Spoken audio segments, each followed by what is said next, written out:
This is Deborah Atkinson, and you're listening to Flipping 50, where I address your top questions and struggles. I share what to eat, how to move, and how to think to get the energy and the vitality you want in this second and better half. And my guest today is Bridget Danner. She's been a licensed acupuncturist since 2004 and certified functional diagnostic practitioner since 2015. Her interest in natural health grew from an interest in protecting the environment. Even as a child, she was donating her allowance to Greenpeace and writing cosmetic companies to ask about their practices. While busy running an integrative wellness center in Portland, Oregon, she developed an environmental illness due to toxic mold in her home. Already experienced in hormone management and nutrition, she became acutely aware of the powerful impact of the environment on her health.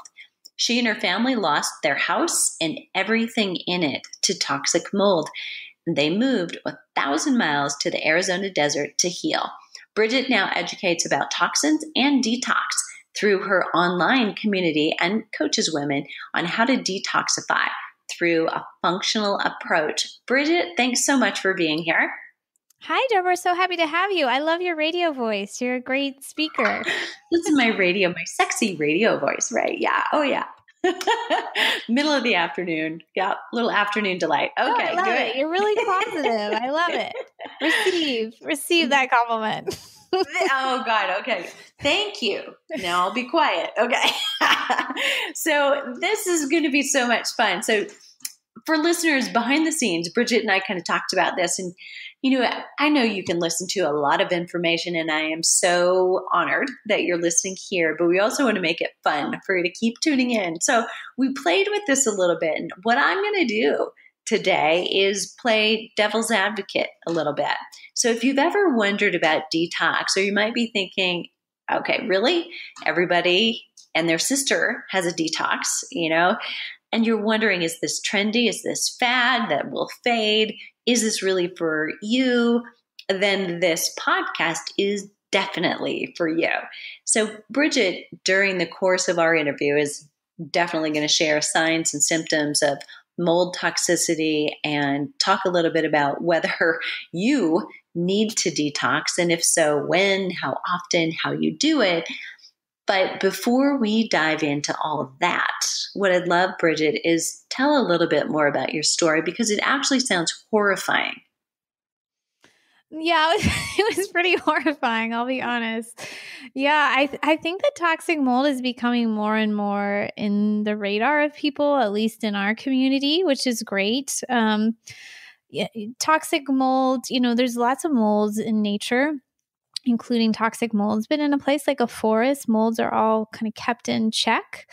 But in a modern constructed house with drywall and insulation and often, fungicide and paint and antibacterial stuff in the house, there becomes an unbalanced environment, and some natural things can grow in excess. And so we had toxic mold growing in our walls and our floorboard and our basement and everywhere without knowing it for a long time. So I think this is, good to say beyond, my sub story, that like if there's things going on in your health and you can't seem to figure it out, you're like, gosh, I'm listening to Deborah's advice, I'm exercising, I'm eating well, what's going on? There's often, there is something else going on. There always is. It's just a matter of finding it. In my case, was finding out that we had this toxic mold in our house and in our bodies, and it's taken a long time. I'm still going through the process of detoxifying from that. And like any health crisis, they're always interwoven, right? So, interwoven with Epstein-Barr virus in my body and, chronic stress I was having and having a baby during that time period. So there's never just one thing, but there's, sometimes we can find a key piece. So, I hope that we can inspire some people on this call to just keep finding their key piece. I love that. Okay, so now you really have my attention, because I've seen pictures of your son. Now, is he what, 6 or 7? You've been dealing with this for a while. He's older than that. Yeah, he's 9. So we didn't know we had mold till 2.5 years ago. But looking back on things, he was conceived in that house. He was born and raised in that house. And I had a hard time with my hormones after he was born. I had Epstein-Barr after he was born. I had pink eye, and I just blamed it on the stress of having a baby and a new business, and it was a lot, and I'm sure that was a part. But looking back, I wonder, was the mold already starting to affect me? So, but yeah, we didn't find out till much later. Wow. So this process of detoxifying, in your case, this is an extreme, but let's talk about listeners who, that's not a concern right now. This process of doing a detox. I mean, doesn't the body naturally detox? Yeah, the body does naturally detox, but what's not natural that's going on nowadays is our environment, frankly, right? Like we're not living in like a cave, like it was once upon a time. So there's always natural toxins, right? Like I mentioned toxic mold or, bacteria in our bodies release toxins. So there's always been toxins, which are basically like a substance that can cause harm to your body forever, right? Even when we have an injury and inflammation, it's sort of like a toxic effect on the body. But now we have, probably different numbers depending on the source, but in 2016, there were 80,000 chemicals registered in the US, and there's 2,000 more a year that are usually added. So, that's a lot of chemicals, and the vast majority are not tested, or, aren't required to be tested before they go into use in things like building our sofas and creating our shampoo and our makeup and spraying our food. So I think that's what we're dealing with. That's very different, and why we have to, think a little differently. The tricky thing is, these things are pretty invisible, right? Like we don't, we feel like, well, we have a nice home and we have a nice this and that. And but really it's an extremely toxic environment. What an eye opener, 80,000. And yeah, I think you brought up such a great point. I think the upholstery in our house or our cars or whatever, we don't often stop and think about that. And unless you have had an issue, but what about this? All right. So, okay. What if I buy into the fact that, and this is me playing devil's advocate. How am I doing? Good. I love, at least you prepared me ahead of time. Yeah, right. So let's say, okay, I've got my hands on my hips and I'm like, okay, I get it.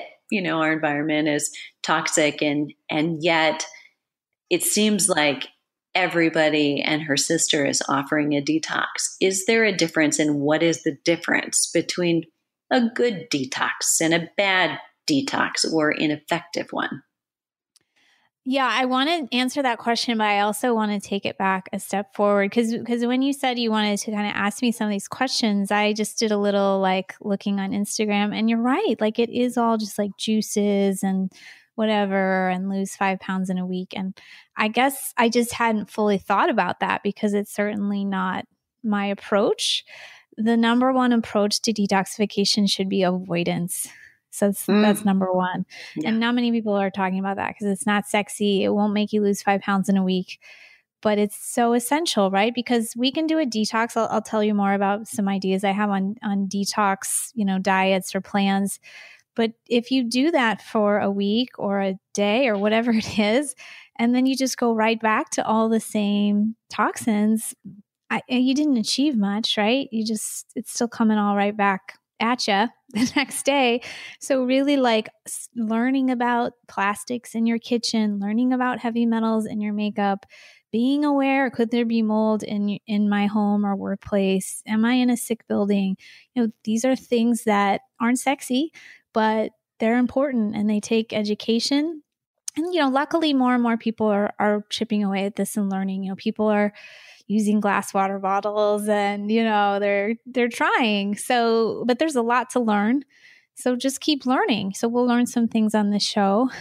You can learn things through my community.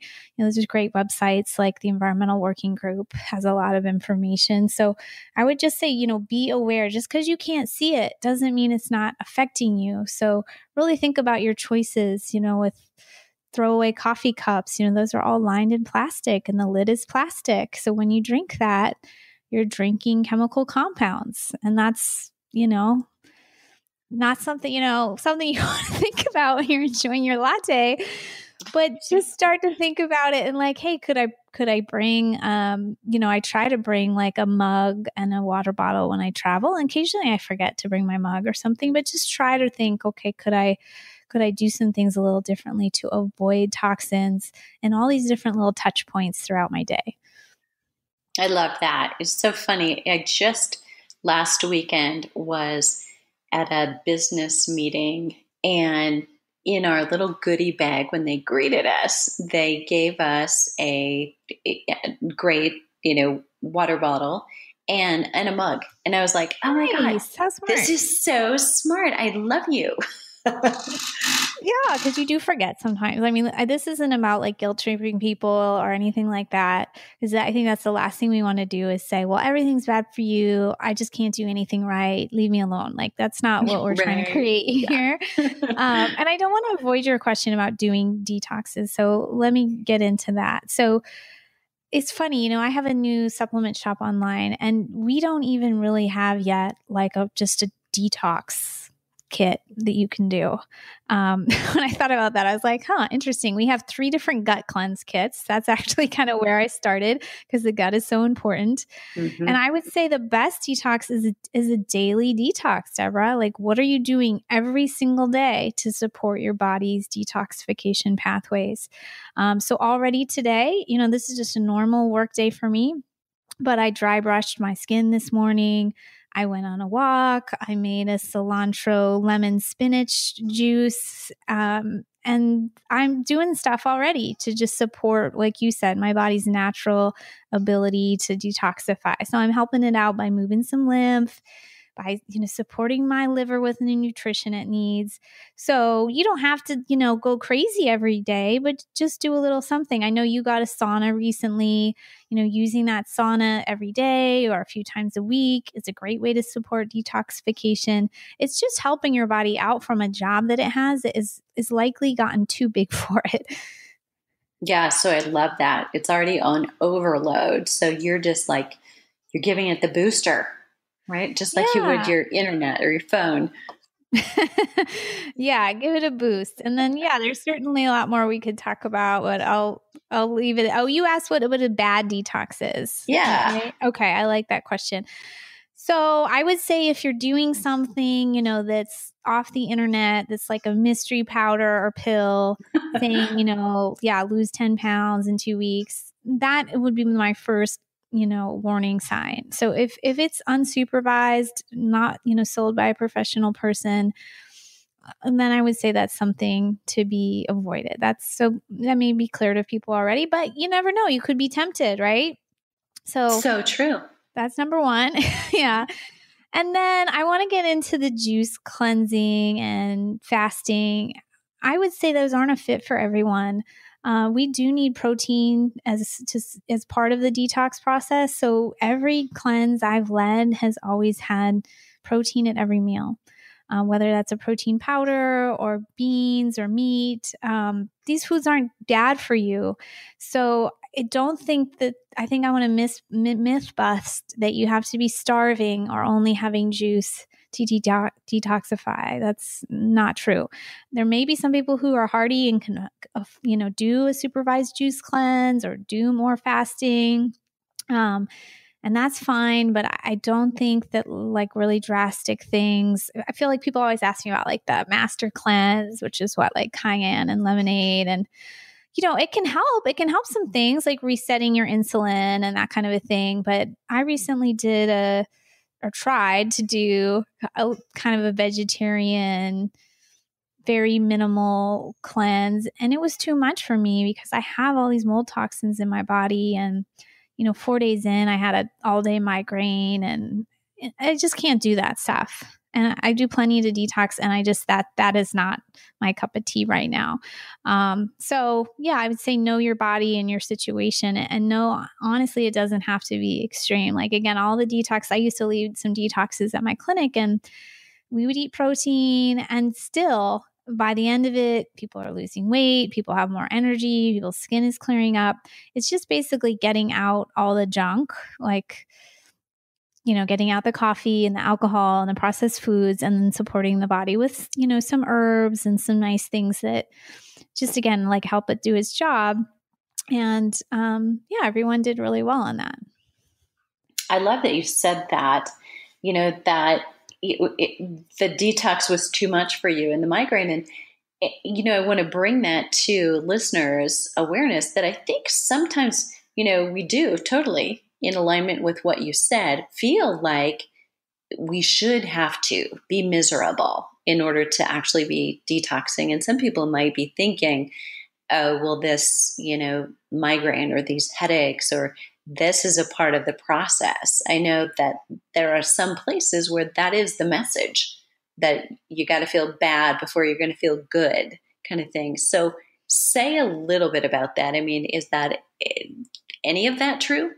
That's a really great question, Deborah. So I just try to walk that line in my own life. I don't like to have a detox reaction. Like, it sucks.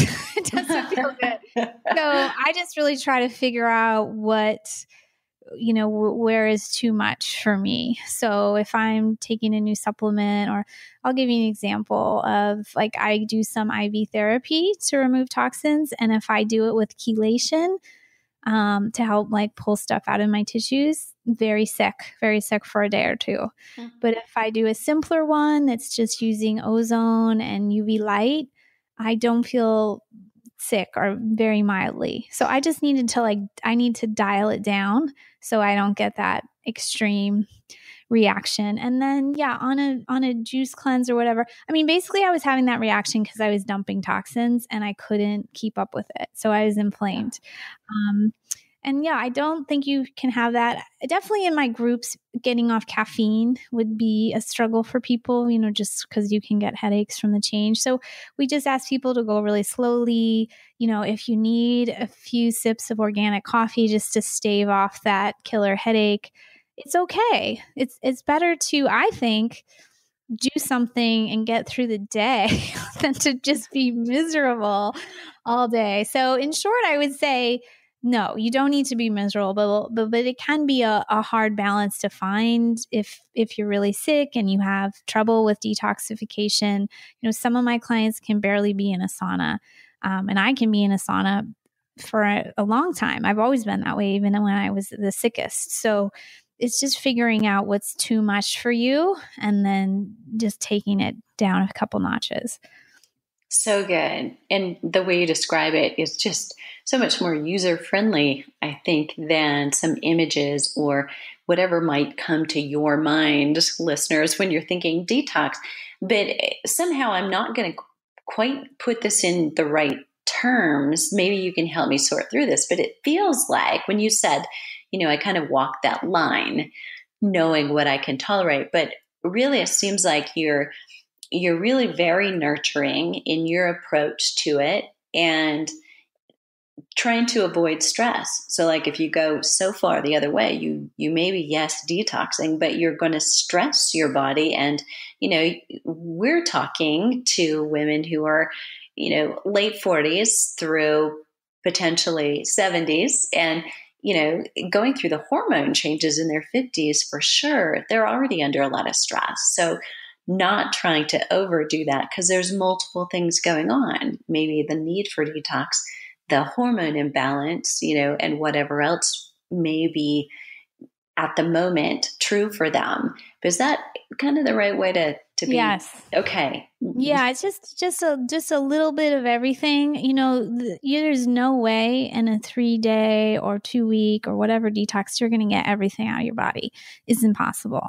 So just don't even not that you can't do a 3-day or 3-week detox. That's fine, but just know it's not go. I think our culture is all about go hard, And then like, oh, you've done it. It was hard, but it's like, no, you're not done. It's an entire lifetime of this that is you have to deal with. And if you're in this group you were mentioning with hormone changes, certainly. So detoxing can help with your hormone changes because it's reducing some inflammation in your body, helping your hormones communicate better, helping your cells have energy to produce hormones. So that's great, but that's a dose of it. And then you also need your dose of exercise and your dose of good nutrition, and just kind of balancing those all out, I think is the best way. Yeah. Love that. Love that you said that. Okay, so I want to bring up something. So you mentioned a couple of things that you do, like today that you'd already done, dry brushing, gone for a walk, the juice that you did. And yes, I am too. Loving my sauna. I love, love, love that. And I saw a video of you. So I too stalked you online. And I am put myself out there if I didn't want some stalkers. Yeah, right. I'm so intrigued, and maybe somebody would call this anal retentive and not be too far off, but talk to me about coffee enemas. I mean, that too seems a little like a fad. It seems like several people have, done their own. If you bring it up next to all of yours, or next to yours is all of these other ones. It's like, why is everybody on this bandwagon? And how often do you do that? And what exactly does it do? Yeah. So actually there has been like an enema technique even mentioned like in the Bible, like biblical times. Wasn't coffee, I don't think. But it's just a way of getting medicine in your body. And I think like in Europe, it's much more common to do like suppositories and enemas than it is here. I would imagine, I haven't studied this, but I would imagine that 200-300 years ago it was still more popular here in the US. And now it's kind of become out of vogue unless you're like a weirdo like me. But I also didn't want to do it. I was like, I heard it was maybe dangerous and this and that. But then I interviewed someone on my own podcast who had written a book about detox, and there was a section on coffee enemas, and I was like, should I try this? He's like, yeah, just try it. So I think it's often just that initial, fear that it's gross and it's weird and that it hurts. But once you actually do it, and I don't show myself doing it on the video, by the way, I just explained how to do it. I was afraid you were going to for a while. I know. You're like, is she going to do it? Is she going to do it? So what it does, why you would even bother to do it, is the coffee doesn't go up very far. It goes up, I don't know, maybe like a foot or something, but it interacts with your hepatic portal, kind of like the blood flow to your liver. So it's getting a compound in the coffee. I can't remember what the compound is called, but you're using a light roast coffee, and you're brewing it for a long time. And there's a compound in that coffee that stimulates your liver to make this antioxidant called glutathione, which you may have talked about on the show. But it's this powerful, like, cleanser and just, antioxidant, does a lot of important things, killing off damaged cells and repairing things in the body.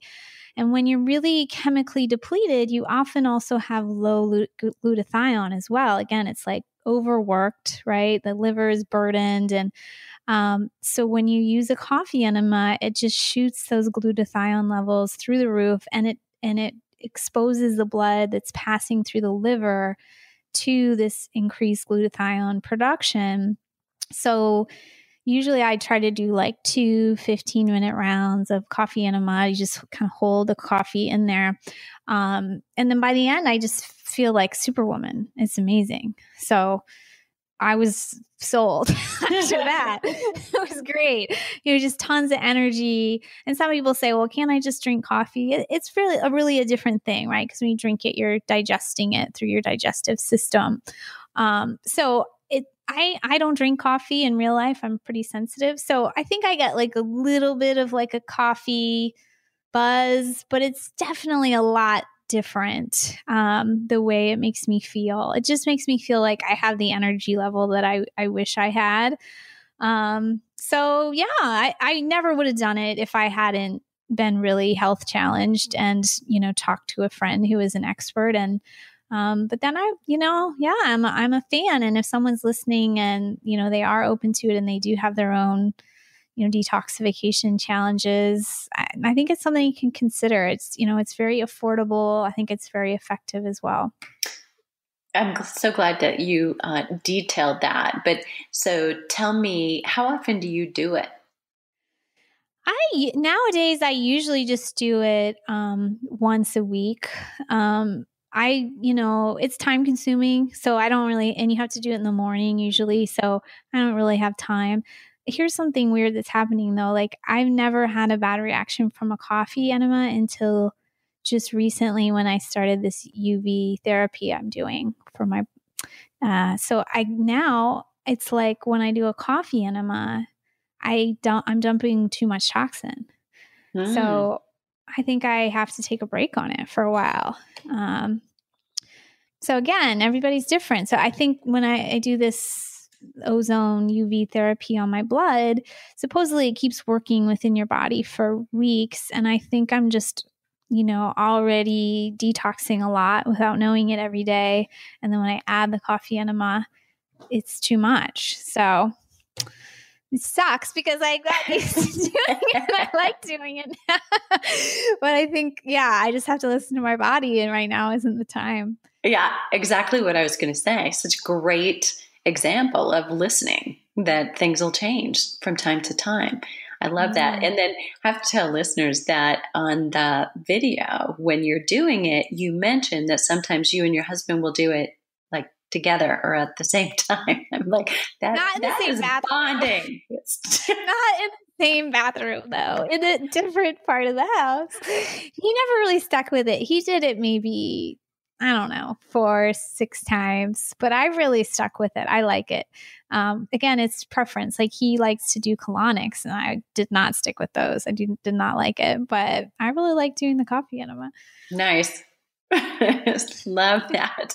Let's talk a little bit about another problem. And if any of you could see, so we should be doing video, but if any of you could see, Bridget is just this most adorable person. She is the tiniest little human I know.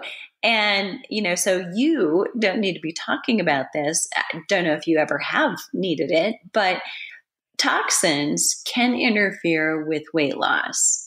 Talk about the mechanics of that. Yeah. So as I've been studying, further into toxicity and kind of transforming my women's health business in this direction, I learned about this class of chemicals called obesogens. And this was just discovered, I don't know, like 12 years ago, I think the discovery started to be made. But certain compounds, and they're often in plastics, but I think I got this in soy and corn syrup too. They alter either metabolism, hunger, fat cell production, or fat cell size as basically an unfortunate side effect of getting them into your system. So it's bad. And I always kind of knew this on some level. I'm thinking of, we had these neighbors that were super nice, but like had the giant, we always be drinking like the giant big gulp sodas and, like the gallons of milk. And I was just like, they were all overweight. And I was just like, they're just toxic. They are just toxic. Like, I can just tell it. And that's a lot of what we're talking about here today. And some of these chemicals, I'm sure they are exposing themselves to, were obesogens. They're just signaling your body to make more fat cells, to grow fat cells, that you're still hungry even when you're not. I mean, it's pretty disturbing. And it's not to say, like you just eat one dose of corn syrup and you go off the rails. But really everything we're talking about today is like an accumulation. So you're getting exposed to some obesogens, then you're getting exposed to some synthetic estrogens through, your shampoo and your scented candles and your, chicken that you ate at a restaurant. And then, you're getting exposed to heavy metals in your water and, prescription medications in there. And it's just piles and piles and piles. And the body just becomes more dysregulated. So it's super fascinating. And I think it's an area that was going to see a lot of growth because there's so many women out there right now who can't understand why they can't lose weight. And they probably haven't looked deep enough into this sector. I so agree. We kind of talk about that in some of our programs as well. And it's, it's a new thing. We're thinking we're going to start this whole deal with exercise and nutrition. And then when it comes up, you got to think about your shampoo and your plastic water bottle and all of these things play a role. It's scary. Okay. So we're coming up on the most difficult question of the day. Are you ready? Yeah. Is there a question that I should have asked you? Is there something I missed that's a really big point that you want to get across? Well, I had a note about, basically like, what are your symptoms, and like, do you need to detox, and aren't these symptoms the same symptoms as every other condition, adrenal fatigue and menopause? Yes, they are. Like, not to say those aren't involved, but the cleaner your body is working, the easier all those other things will be. You just, if you can reduce the toxins in your environment, learn some techniques about detoxing internally. And we didn't even really cover the foods that much, but basically just eating whole organic foods, lots of greens, that's kind of a foundation, getting lots of fiber, getting good fats.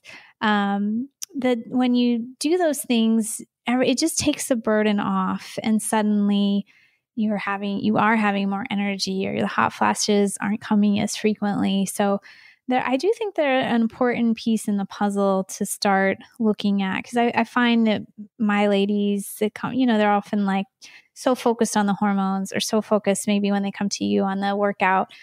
And just kind of look beyond and take care of this little corner of your life. And I think you could see some really good results.